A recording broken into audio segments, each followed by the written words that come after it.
Hey everybody, thank you for joining me. I hope all is good. Hope you've had a great day, a good week. We're almost to the end of the work week, and that's a good thing. So I'm picking up where we left off with It's a Part of Life. I think I have the book here. Actually, I don't. So anyway, we left off where they had gone to the NCO club, and Dave had asked Alan if he thought Trina was digging him. And Alan has said to him, yeah, I think she's digging me. But then they talked about if Dave might be available the next day to hang out, if his wife will let him. So the next morning, the breeze was soft and warm as it blew in through our windows. Light rain was beating against the rooftop. Junie and I laid in our beds talking. Somehow, while we were asleep, little sis had come in the room and was listening like a grown woman. Sounds like Grandpa and Aunt Kate are downstairs, Junie said. Taz got out the bed to go check it out for us. The family was downstairs all right, so I threw some water on me, then went downstairs to see everybody. We all spent the morning and half the early afternoon at our house just relaxing and looking out the front door at the rainfall, checking to see if anybody was stirring around outside. So Marie says, this weekend, as usual, Mike was coming up, and he was joining the shore basketball team. When he mentioned joining, I had asked him, won't that be a conflict of interest? You know you're boxing. What if you get hurt while you're playing? He said he wouldn't get hurt. That's no problem. He was good at boxing. I thought if he pursued it wholeheartedly, he'd get somewhere with it. Mike was moving to Neptune within the next few weeks. He was planning on getting a room until we got married. Yes, married. Mike hadn't actually asked me yet, but I knew it was coming because he'd mentioned a few plans he had for after he and I had gotten married. Well, Thursday, when I got home from work, Mike was here. Oh, I wasn't expecting you here today, I told him. Is there a problem with me being here today? You had other plans. Mike said. No, it's no problem. Just wasn't expecting you, but I'm glad to see you. How's the family, I asked. He was standing there looking at me like, yeah, right. Anyway, I gave him a nice little kiss and a hug that broke the chill. What's going on with you moving, I asked. Mike told me, next weekend my brothers are coming up to help me move. I don't have much to bring, so it won't take long. We figured we'd only have about one trip to make. The whole time he was telling me this, he's trying to feel on me, and I do have to be honest. I appreciated the attention. I mean, I only got this on the weekends, but that won't be for much longer. Saturday rolled around, and I was feeling a little down. Marie, what's wrong? Mike wanted to know. I'm thinking about my brother leaving soon. I hope to God he makes it back home and gets to come home soon. Or better yet, the war will end before he even leaves. That's the most important thing on my mind these days. Second, who's going to keep their eye on me like him? Alan will make it home safe. Plus, he'll be in the Air Force. Marines and the Army are the ones on the front line. And as for who's going to be watching you, that's where I come in, he said, smiling at me. Mike, are you trying to flirt with me while I'm in this kind of a mood? Yeah, I guess I am. You got a problem with that? He said. All I could do was smile and give him a push on his shoulder. The weekend, Mike was so busy looking through the local paper for jobs and apartments, Anything else he could think of. Us going out having fun was secondary this weekend. He left Sunday afternoon in his new GTO, and it was sharp. Dark green with white interior. Alan was spending a lot of his time home in our grandfather's. I could see he's worried, but at the same time, he wanted to go and just get it over so he could come back home and get on with his life. Alan's motto is expect the best, but prepare for the worst. Yet yet he did have some time to spend with Trina, of course. The week had flown by. Taz told Alan she wanted to buy a record, so he had told her he would take her to the record store Friday. She had gotten her $2 allowance on Tuesdays, and she was almost counting the minutes on Friday, waiting for Alan to take her to get her a record that she wanted. I was looking out the window when I saw Taz walking down the walkway beside our house toward Alan. He was waiting for her. He put her in the front passenger seat next to him, closed the door before he rounded the car to get in the driver's seat. Yeah, back then, there was no seatbelt thing going on. You just got in the car and you took off.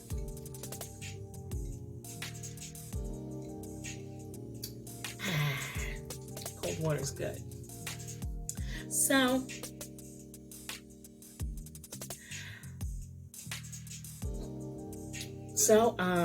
like I said, there was no seatbelts back then. They headed to the record store for her to buy Ain't No Mountain High Enough by the Supremes. We thought this was so cute because she was only 5 years old buying records. That following Saturday, Mike and his brothers pulled into town. Me and my brothers went down to help them unpack the cars. Sherry is married to Mike's brother, Rob. And I fried some chicken, made some potato salad, and garden salad for lunch. While two of the guys ran to the liquor store. Yeah, you knew what they were going to get. After everything was finally placed inside, we turned it into a party at my house. Leah, Deja, Linda, and Trina came over, and it was on. We just played the stereo, danced, talked, drank, and played cards until half the night was over. You know, then it was time for me, Mike, and I to make our way out, to have some time alone. I was aching to feel him pressed against me. We went to the same hotel we'd stayed at before because his brother Rob and Sherry were staying the night at Mike's place. This time it was different than before. When he and I went to the hotel, I wasn't the same nervous girl as before. I at least had an idea of what I was doing. There was no question that he knew what he was doing, though. Mike stopped kissing me on my neck to ask, "Are you glad I moved up this way?" "Of course I'm glad. We can spend more time together," I told him. "Yeah, I'm glad too. We can do more of this more often." Then he continued to kiss my neck, shoulders, and down to my breasts as I removed his shirt. That following week, Mike got a job with the Department of Sanitation, which was a good paying job. He joined the gym and the basketball team my brothers and cousins were on. He was really making a life here for himself. Everything was going fine for him. And let's see, it's been a week since he moved here. I treated him to dinner for a change. We both loved seafood, so we went to this place called the Lobster Shanty, a place Junie had schooled me on. It was a nice place on the marina, where the boats pulled right to the back doors, where the restaurants bought the seafood fresh. It can't get any fresher than that. Mike said, "There's something I have to ask you later." "What is it you want to ask me?" "Oh, I'll ask you later. Don't worry about it," he said. "Now that's crazy. You mentioned asking me something. Now you're going to keep me in suspense," I said. He says, "I didn't mean to do that. I just want you to know I'm going to bring something up a little later." I just looked at him and shook my head. We talked while enjoying dinner, and afterwards we walked outside on the dock. I've been wondering, should we, he said and stopped. I'm like, should we what? "Well, I've been wanting to ask you, would you marry me?" he finally said. I had to step back a few steps so I could look at him real good and take in the whole picture that was going on here. "Did you say marry?" All of a sudden, he was so unsure of himself, which was so different because usually he's a little bit arrogant. "Yeah, I was wondering," he was saying again, but before he could even finish saying it, I answered, "Yes, I'll marry you." I was all tears and smiles.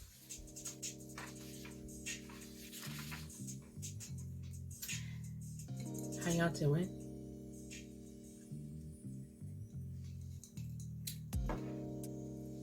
The next day, we went and told our families we were getting married. They were all happy for us. Mike's and my parents got along so well. His parents came up to visit weekends, and my parents would go down to visit them for weekends. Well, we set the date as soon as possible because I wanted both my brothers to be there at the wedding. Mike and I went and applied for our license and got the blood test done. Meanwhile, Aunt Kate and Mama were planning a small reception for us at the house. We got our blood test results back in about 5 days. Then we got our license. 2 days afterwards, we're standing in front of the preacher taking our vows. I was hoping I wouldn't break into a sweat. I swear I was so nervous. So we had a very small wedding, just our families, at my family's church. We got home and some of our friends were already waiting for us, throwing rice, and they decorated the house inside. I admit it looked beautiful, and I'm so excited and I'm so in love. I was starting a new adventure, a new life, with a new man. And you know that I know it'll have its ups and downs, but hey. Grandpa said to us, "It would be nice if you two stay with us until you get on your feet." "Really, Grandpa? I'd love for us to stay with you," I said. Then I looked at Mike all excited. Like, come on, this is going to be great staying with them. I packed some things and I moved in with them. After Mike gave his landlord a short notice, Mike moved in with us also a few days later. How's everything today? How's everybody doing today? Mike said as he walked through the door from taking his physical for his new job. Well, ladies, I start my job with the township. I think they said this coming Monday. "Well, that's great, Mike," Aunt Kate said to him and gave him a big old hug. He picked Aunt Kate up and swung her around. After our feet were back on the floor, Aunt Kate and I continued to fixing dinner. Then Grandpa came in with Mama and Uncle C in tow right behind him. Uncle C is the baby of their family, but Mama swears she's still Grandpa's baby too. "Daddy, I made you some biscuits," Mama said to Grandpa. "Is dinner ready yet?" Mama then asked.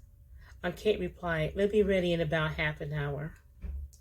Mike and I had discussed our ideas of how we thought our marriage should operate. One thing he requested was that I work part-time, not full-time, because he preferred I take care of the house.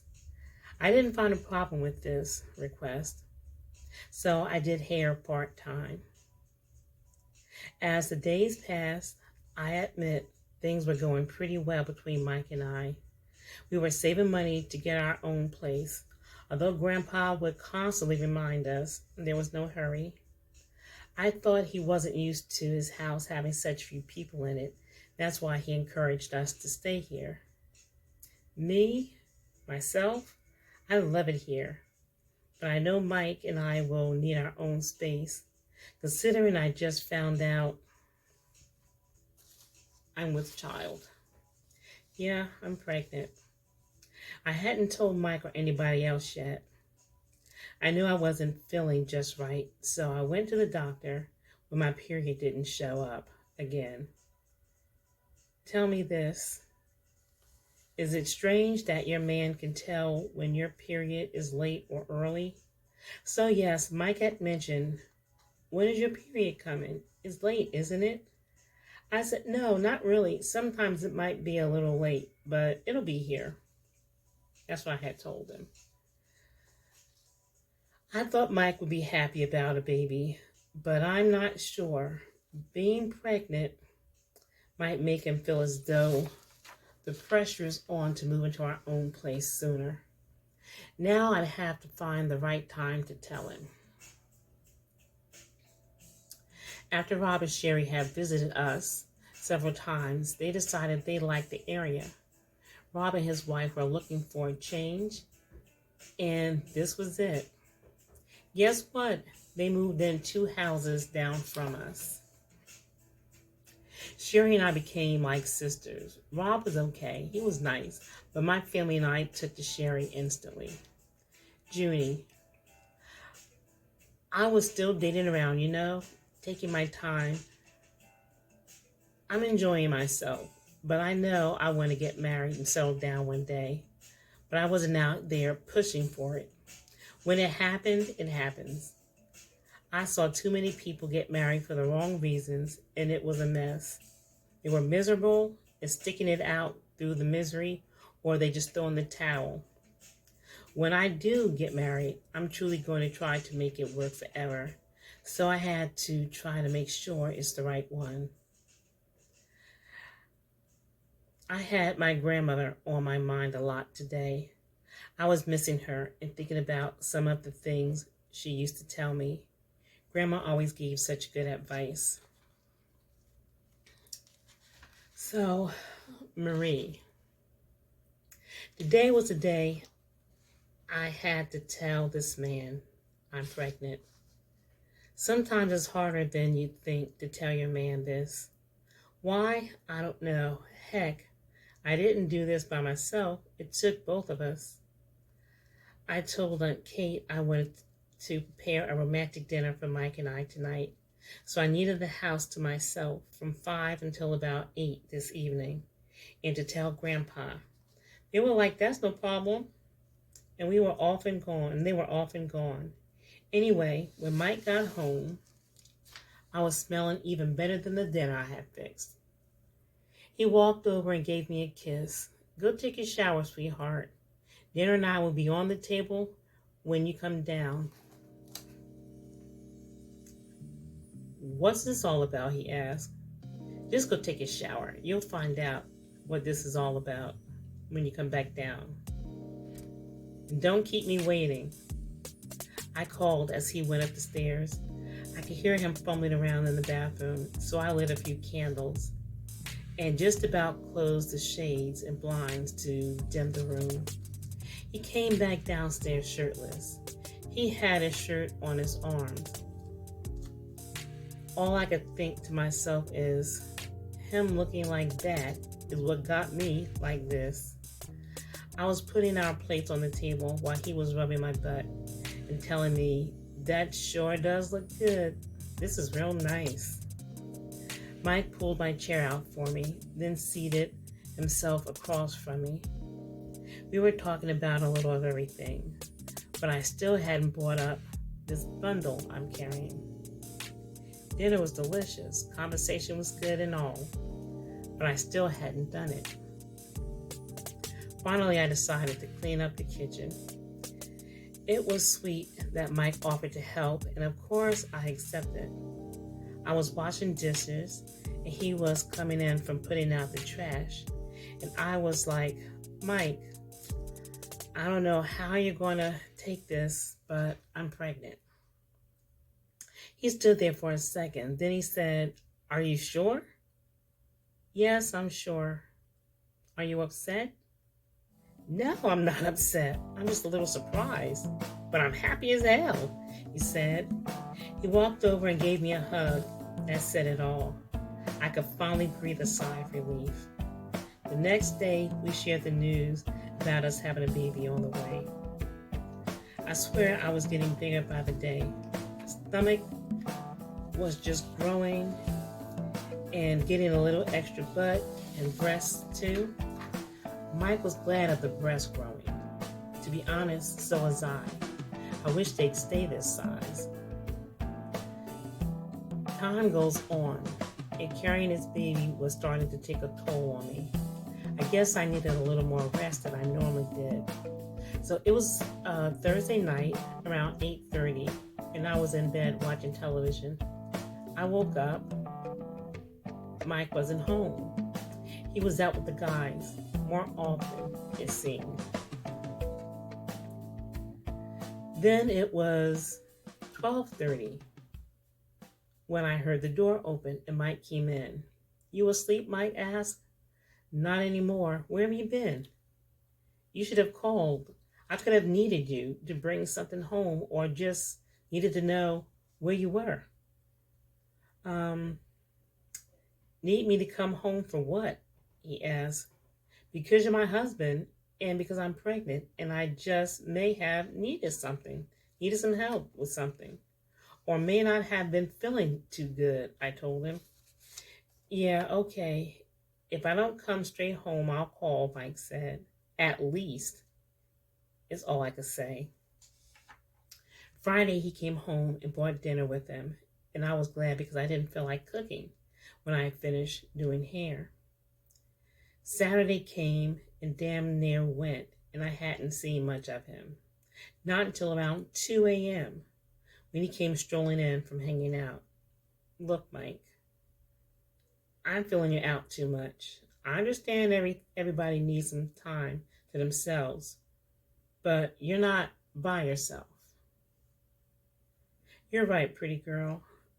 I'm just having a little trouble dealing with me becoming a father. I mean, I'm glad, don't get me wrong, just life is happening so fast, you know? I'm telling you, things got a little better while I was pregnant, but it wasn't what I was expecting. The doctor said I was due in February. So now it's February, and I'm having pains in my back and stomach. I figured I'd better call Mama. Mama, I'm having pains in my back, my stomach, and down there. Do you think I'm in labor? I asked in between pains. Yeah, baby, I think so. How far apart are the pains? Mama asked. Oh, I'd say maybe 15 minutes apart. I better go to the hospital, I think, I whined. Now my music has stopped. You know I want my music on. So give me a second.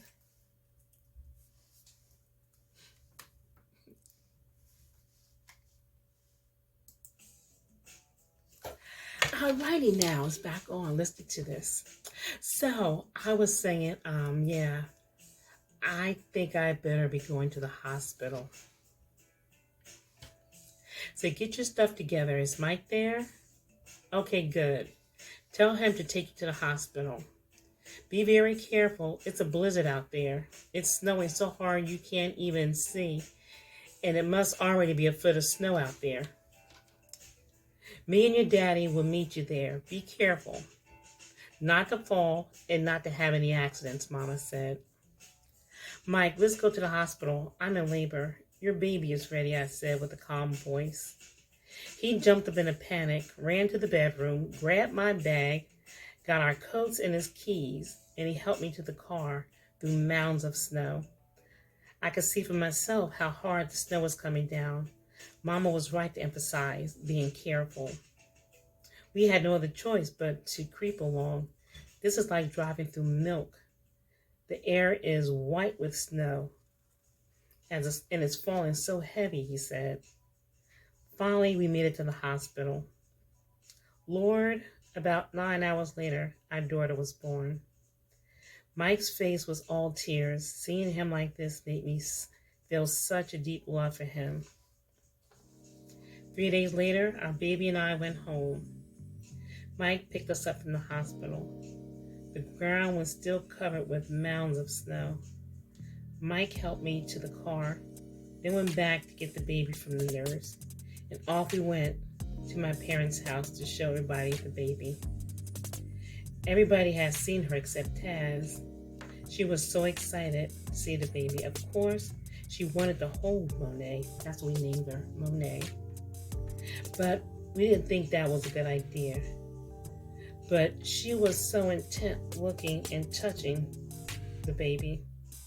Okay, if you sit here on the sofa and sit all the way back, I'll let you hold the baby. So she sat back, and I placed the baby in her little arms. Letting her hold the baby made her day. So we're going to wrap it up tonight. But I thank you guys for coming.